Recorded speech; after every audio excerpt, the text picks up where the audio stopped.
Making some French toast for little one. No, that would be the torture room, right? Okay, this is like the 900th room I checked. It's still literally not that. This is the bathroom? Maybe? Yes. Okay, but is this the right bathroom? Lipstick. Yes, it is. Lipstick. Okay, don't eat the full chair. Full chair.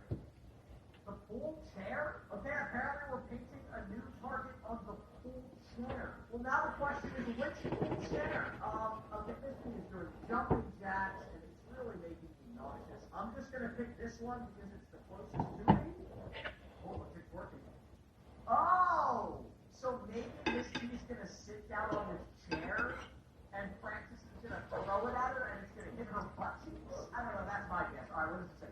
Find something blue to paint the target. How do I pick up the stupid target? What are the colors? Best way to make French toast, I find, is just straight egg batter.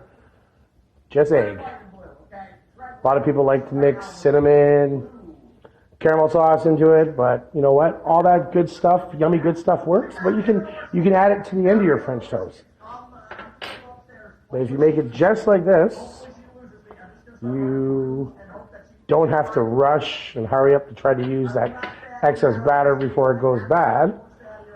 And you can do 2 for 1. You get your French toast ready for your son. This is for my 3.5-year-old who doesn't really like eggs.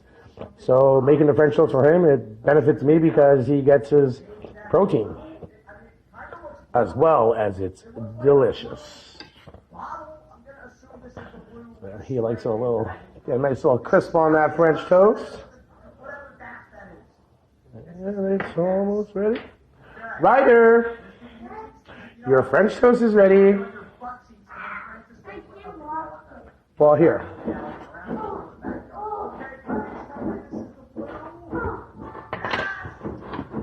And here you go. What do you say?